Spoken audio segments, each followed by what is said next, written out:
All right, Nuggets fans, welcome in to Pickaxe and Roll, brought to you by our good friends over at Bet Online, number 38. I am your host, Ryan Blackburn at NBA Blackburn on Twitter, part of the Mile High Sports Podcast Network, and I am excited to be here to talk about Peyton Watson and get into a new series this week, these next couple of months that should be fun in terms of prepping for the 2024-25 Denver Nuggets season. If you are a longtime listener to the show, you will know that I try to do this series every year. It started as more of a writing endeavor, but now that everybody's podcasting and then putting out all their content there, I decided, let's turn this into a series. Let's turn this into a podcasting series of 20 important questions facing the Denver Nuggets heading into the upcoming season. Peyton Watson is one of those question marks. He is a very, very important piece to what the Nuggets are trying to do, and I am very excited to see where he goes from here. Lot to cover. I will probably go for about 30 minutes on each of these episodes. This is going to be fun. Very much looking forward to it. But first, I got to pay some bills. Want to let you know that this podcast is brought to you by our good folks over at Bet Online, who do a great job of keeping you in the loop on all stats and betting and everything that you want from the NFL season. World's most trusted betting platform and your number one source for everything football, from preseason NFL to the college football kickoff. Bet Online has every stat, every matchup, and even live odds and spreads while the games are being played. Think you know your stuff? Get in on the winner-take-all $300,000 NFL Survivor pool for the upcoming season. And when the game's over, head on over to their online casino to get in on some blackjack, some poker, or some slots. Head on over to their website today and use promo code BELIEVE to get in on the action. Bet Online, the game starts here. All right. Thank you, everybody, for hopping in. Really appreciate it. Always, not necessarily sure when, what the audience is going to be like for podcasts in August for covering the Denver Nuggets. So if you are here, thank you so much. Would really, really appreciate all the support. Looks like we got a bump in chat so far. Cedric already hopping in here with the super chat. Thank you, my man. Can P-Watt take a leap like CB? Eventually, go Nugs. I think that the Peyton Watson leap is one of the most important questions facing the Nuggets this year. And it's one of the reasons why I wanted to start with Peyton Watson, because he's such an important, interesting, dynamic player. And I'm very, very curious to see what his upcoming year looks like, because when Kentavious Caldwell-Pope leaves and Denver doesn't really replace him, they elevate, assumably, Christian Braun into the starting shooting guard spot. Well, Peyton Watson was playing like the 7th or 8th man last year, depending on what you thought of Christian Braun, Reggie Jackson, and he was at least in the top 8. And now Reggie Jackson is gone, replaced by Russell Westbrook, which many hope is going to be an upgrade. I'm going to say is probably closer to lateral.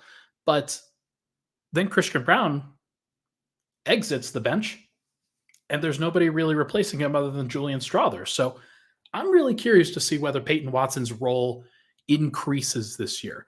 And I think that there is a justification for it. I think that there's a lot to be excited about with Peyton Watson, and I really do think a leap is on the way. So good super chat there, Cedric. Thank you so much for the 199. The central question for this podcast, and the one that I am going to be covering for 20Q, how much should the Nuggets invest in Peyton Watson's development? What is the right amount of time? What is the right amount of experience that he needs? Should he be elevated into the starting lineup at some points? These are important questions. And I know that might be getting ahead of itself for some people, but think about it from this perspective. Why would I ask that question? What does Peyton Watson deserve? What does he put together so far in his career that makes me think that he should be a starter, or at least could be? Well, Star pedigree is one. 5-star in high school, didn't work out for him in college. And then he basically had to take a redshirt season in the NBA. His first actual season of playing time, he looked really, really good in a lot of different ways. And I think that there is some exciting stuff, um, exciting stuff to be put forth there for Peyton Watson. I think he's got the elite defensive impact already on that front. I think that there is some good things to be said about what he's already doing at a not even like a star level, but just like a high level starter level at the defensive end already. And he was just like this. He was 20 years old for part of last season and 21 years old for most of it. This upcoming season, like he's not even 22 yet. Like he's still going to be 21 for another 3 weeks here. He turns 22 in September. And I think he also has the makings of an offensive skill set. I'm not going to say it's dynamic and absolutely star caliber from an offensive skill set standpoint, but I think he's shown enough, right? Like I think he's shown enough that you at least ask the question, is Peyton Watson a star? Is he a starter? Is he a role player? Or is he a bust? Like that's what you usually go through when you evaluate draft picks. And so far, like you can't entirely rule out bust because I think that there's still like flexibility upward and downward for sure. But what I will say is that he's done so much at his age already that you like from a defensive standpoint that I just have a really hard time believing that he's going to be a bad player. Like there's nothing really that I could say that actually makes sense for him to be a bad player. There are some things that I expected him to be worse at this last year offensively that he was actually pretty solid and was pretty happy for that for sure. Illa with a super chat. Hey, Ryan, what's the go for Holmes? Swear he looked like he was doing stair runs with the rest of the squad. Also, what's the go with Zeke? Holmes is going to be out for the season for sure. Like, I don't think that there's going to be any question mark on that.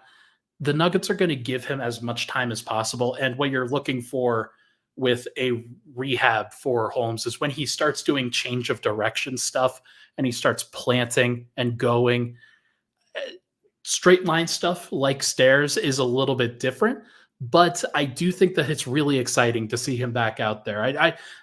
It was such a buzzkill to see him go down. So I'm very excited to watch what his rehab looks like. He's still very young. There's still a long time for him to bounce back and be the best possible version of himself.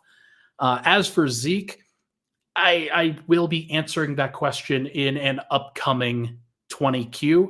So I don't necessarily want to spoil what I think now, but I do think that there is at least potential for Zeke to have a little bit of a renaissance in this upcoming season. There is an opening in the rotation for him to do it. The question is whether he will capitalize and whether the Nuggets trust him. So I'm just as curious as everybody, but it's something that we will definitely figure out. Back to Peyton Watson, though. You can't entirely rule out bust, but I don't think that it makes sense to even evaluate him from that perspective.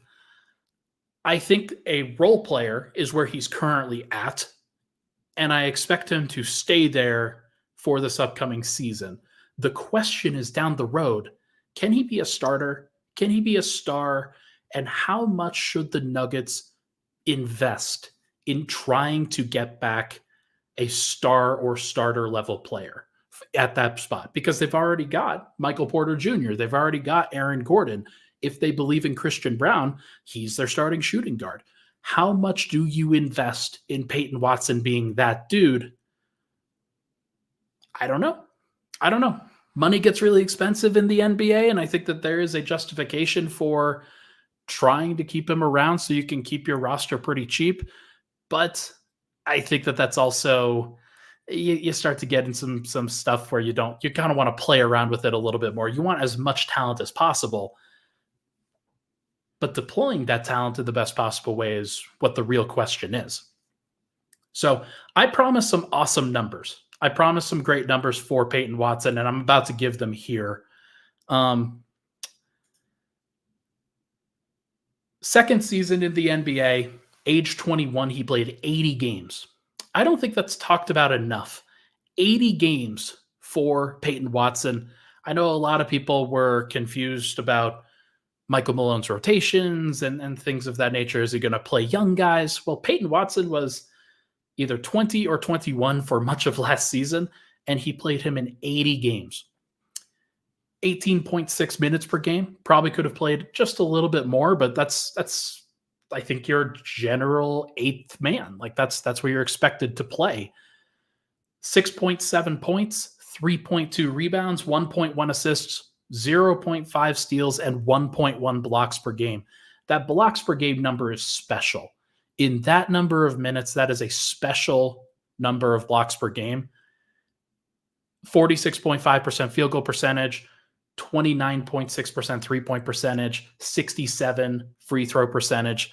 The shooting was not special, and that is where he's got to improve. That's where I think if you're looking at just bare bones what he needs to get better at for the upcoming season, shooting is the most important thing. Can he be a runoff? Can he be somebody that trusts his three and is somebody that the opposing defense has to guard out to three pretty consistently?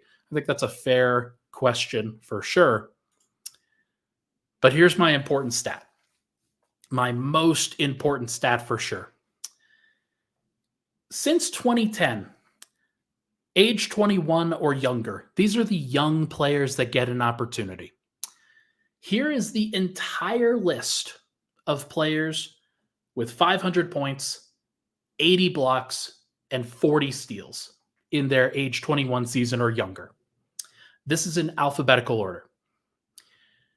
Jared Allen, Giannis Antetokounmpo, Clint Capella, John Collins, Anthony Davis, Andre Drummond, Kevin Durant, Derek Favors, Jeremy Grant, Chet Holmgren, Jonathan Isaac, Jaren Jackson Jr., Brooke Lopez, Evan Mobley, Nerlens Noel, Kristaps Porzingis, Mitchell Robinson, Karl Anthony Towns, Miles Turner, Peyton Watson, and Victor Wembanyama.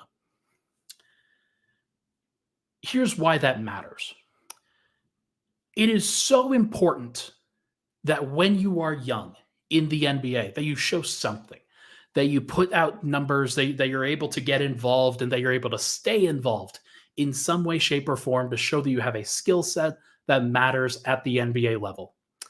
Watson is the only one of those guys to not be a consistent starter in the NBA at some point or another. And what that says to me is that the future is bright for him. The future, if the Nuggets want it to be, will allow him to be, like, he's probably not going to be Giannis. He's probably not going to be Anthony Davis. He's probably not going to be Victor Wembanyama. But why can't he be Jonathan Isaac if Jonathan Isaac was healthy? Why can't he be Jeremy Grant if Jeremy Grant chose to be more defensively inclined instead of wanting to go get a bag?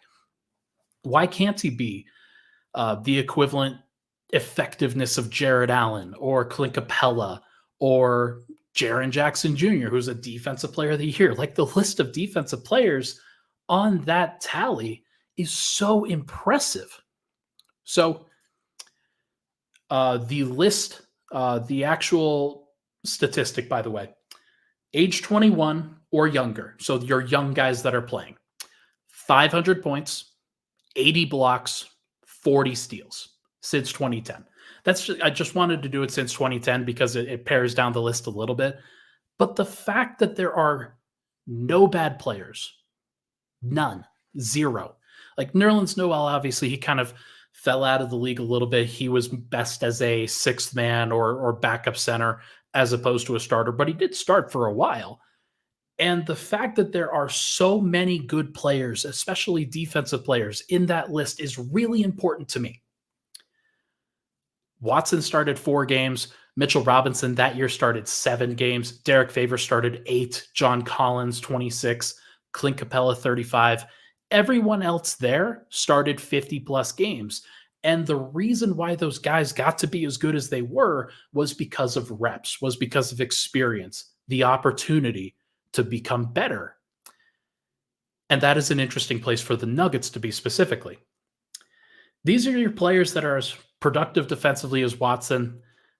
They played a larger role, but most of these guys are just your athletic defensive forwards and bigs that make sense and make an impact. They don't have to be focal points offensively. They don't have to be crazy superstars. Some of them turn into that, but the most important thing is that they can find a way to impact winning. And is there any reason to believe that Peyton Watson can't do that, given what he's already shown at the defensive level? I don't think so. I think he's going to be a great defensive player for the rest of his career if he wants to be. So, this is all about finding a way for Watson to become good enough offensively in order to stay on the floor. His offense was not good enough this last year in order to justify it. The shooting wasn't there. He didn't do enough in a variety of ways. Needs to be more involved, either if it's as a screener or a cutter or just somebody that the offense looks for in certain situations. It doesn't have to be all the time, but his usage and his assist rates weren't high enough. So I think that there are things that he can do that help him improve. And if the Nuggets believe in Peyton Watson, they need to trust him. They need to trust him with the ball more frequently. They need to allow him to make mistakes. They need for his defensive ceiling to shine because he's out there. That's the most important thing. So if he can stay on the floor, I think that the Nuggets could have a massive breakout from Peyton Watson in this upcoming season. Should be a lot of fun. Let's take a break. When we come back, we are going to discuss what a breakout looks like from Peyton Watson, what various outcomes there are for Peyton Watson for this upcoming season. Should be a lot of fun. We will be right back. First, though, I got to tell you about number 38. We just held a watch party at Mile High Sports at number 38 for the Nuggets for the Broncos preseason game. Excuse me. Bo Nix, very fun. Lots of interesting stuff coming from Bo Nix as the assumably Broncos starting quarterback as a rookie. Think he looks really good, and you can share that moment with your friends if you want to at number 38. Go get some beers, go get some drinks, go enjoy the games, because that's what number 38 is all about. They're going to give you an opportunity to hang, to get drinks, to get plastered if you want to, and to absolutely enjoy it at the highest level. Number 38 in Rhino is the place to be. Should be a lot of fun. We'll be right back on Pickaxe and Roll.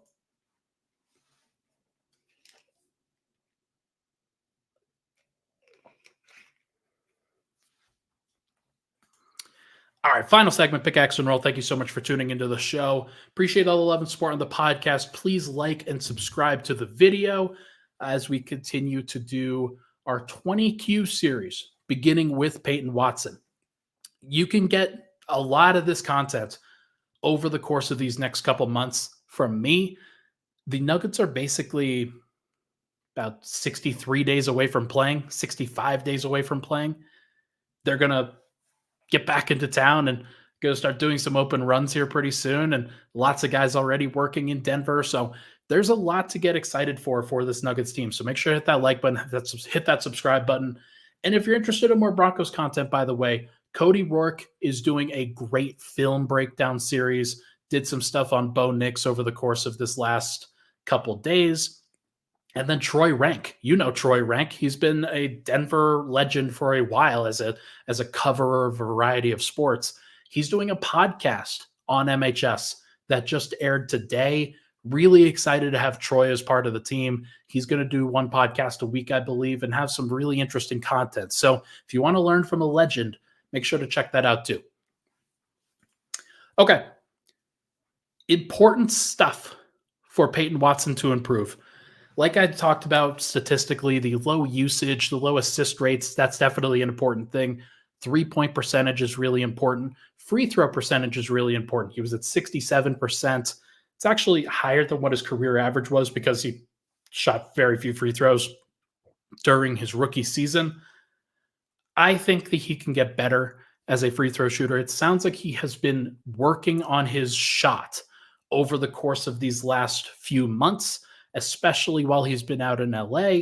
Uh, I think he's going to be really like improved, whether it's actually taking hold, whether he can translate that to a game environment, who knows? But I think he's built for it. I really do. The other thing, statistically, 20.4% of his shots this last year came from 3 to 10 feet, and he shot 37 of 91 from that zone, only 40.7%.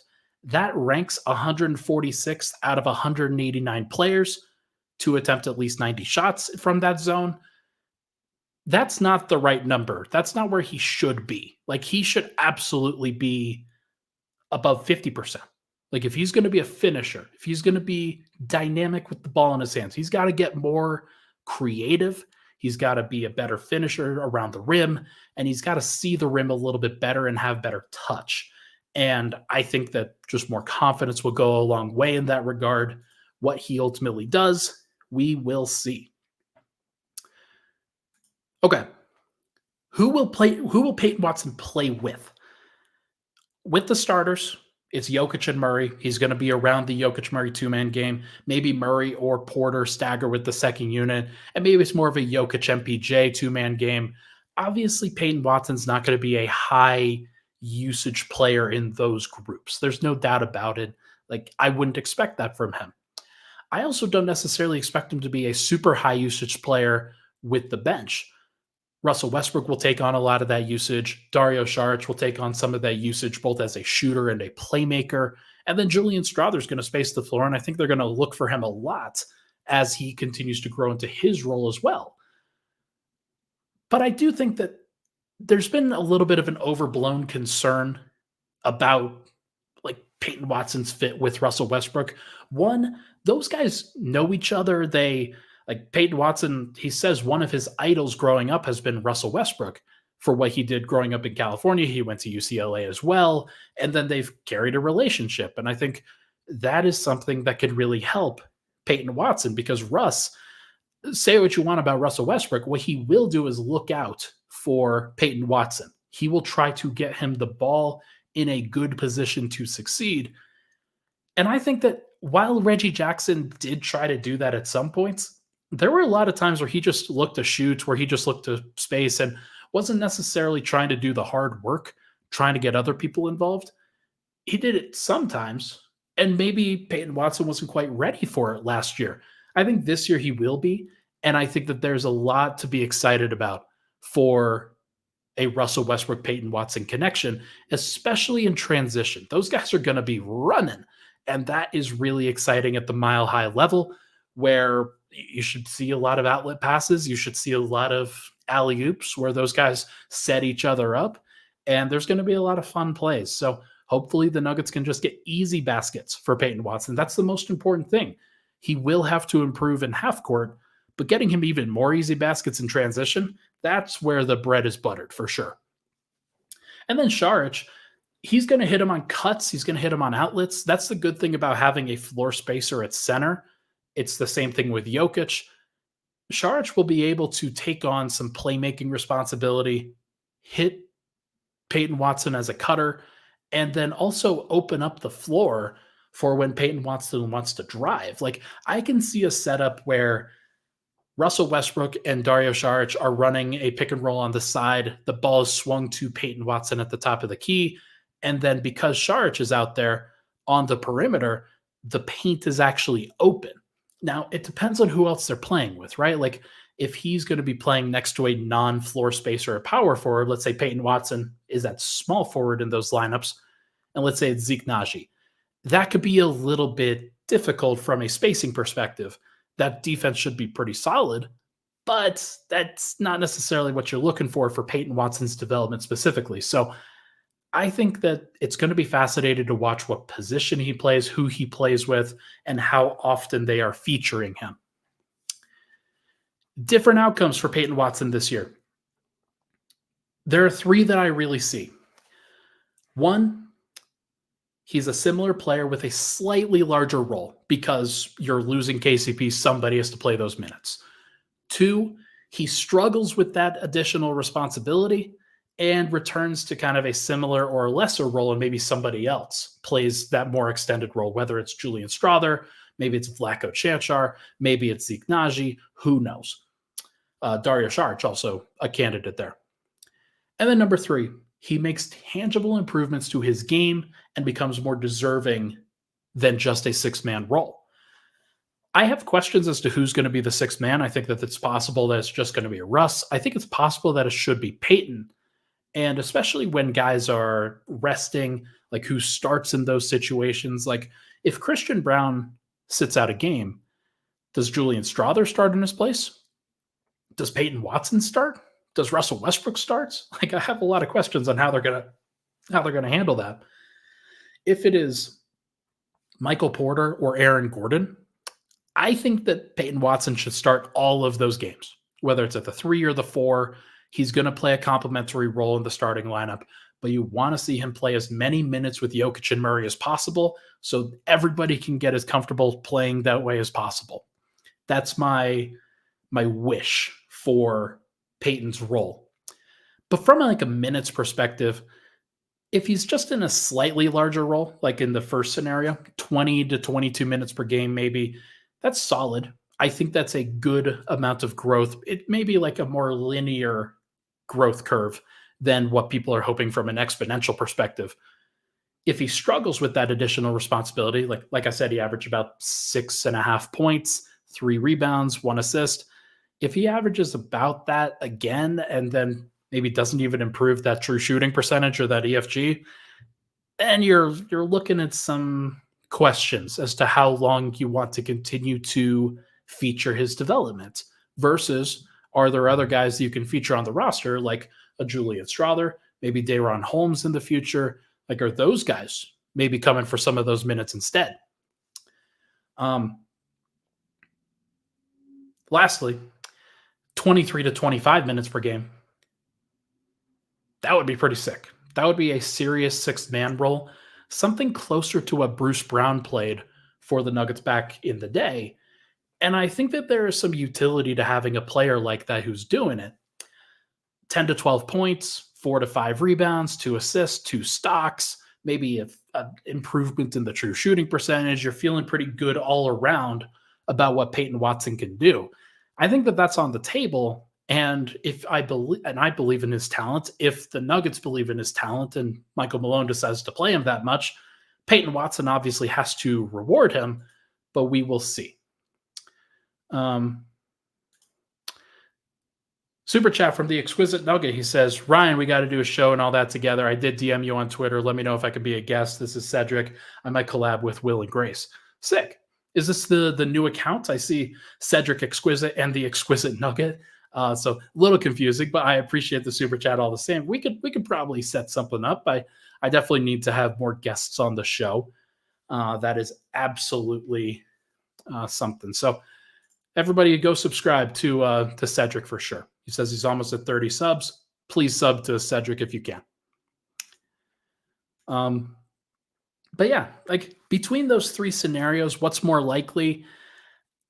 I'm going to say that the most likely one is just the linear growth curve, the linear improvement. I don't think he's going to regress. I think that this is actually a season that is well suited for Peyton Watson to become a better basketball player and to be featured a little bit more. The Nuggets need a little bit more of that oomph, a little bit more pop. They need somebody who can provide that extra juice. And Russell Westbrook will do it in some ways. Peyton Watson can do it defensively. He can do it in transition. He can do it dynamically. And I think that he fits really well with the vision of what the Nuggets are. Now, it may not be perfect from, like, he's probably not going to slide into the starting 2 guard with Murray, Porter, Gordon, and Jokic. But there's enough there that, like, if Denver just wanted to run a 3-man rotation at forward and they said, hey, we're going to play Peyton Watson in all of the forward minutes that Gordon and Porter don't play, they technically could do that. It could be about 32 minutes for each guy. Now, that might be pushing it a little bit high on what you're expecting from Peyton to do, but there could be games like that depending on what he's giving. So I hope that they find more opportunities early in the season to see what he can do in that regard. And it's why I ask, like there's some other questions here with it. What happens if he's better than Christian Brown? What happens if he deserves to play more? Like it's not necessarily the right fit. Do you just start him at the 2? Do you just say, hey, we're going to start you at the 2 and then we're going to bring you off the bench after that? Like bring you in for the first 6 minutes of each game and then get you back to a normal bench rotation after that? I don't know. Could the Nuggets look to Watson as a future pillar of their success? Are they going to really commit to him? And that's why I ask, how much should they invest in that? Because if he is a significant future of the team, they should find a way to start him at least 10 to 15 games. I would say, as I've talked about before from Denver's rotation standpoint, like I think that Aaron Gordon, Michael Porter should each play about 70 games. That should be the target number. You want to get upwards for end of season awards. You want to make sure that they're out there pretty consistently. But Michael Porter played 81 games. Aaron Gordon played, I think, 74, 73, somewhere around there. Get them each down to 70. And if you just say, hey, let's stagger each of their times where they're sitting, if Porter plays 11 fewer games and Gordon plays 3 fewer games, that should be 14 additional starts that you could have Peyton Watson make. It is not that hard to get him or to get somebody more consistent opportunities with the starting unit in a regular season context. You don't have to go crazy with it. Start him against Charlotte. Start him against he started against Memphis this last year. Could start him against Memphis. Could start him against Houston. Could start him against San Antonio. Could start him against Atlanta. I don't know, but there's plenty of different ways to keep him involved in that regard, and I think that the Nuggets should make that a priority. I honestly do. Just give yourself an excuse to play him, and it shouldn't be that crazy. So, look, I think that this is going to be a really interesting season.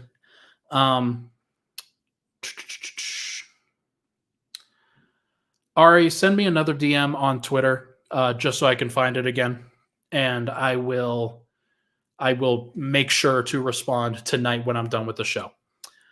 I think that there is plenty of opportunity for Peyton Watson to grow with the Nuggets.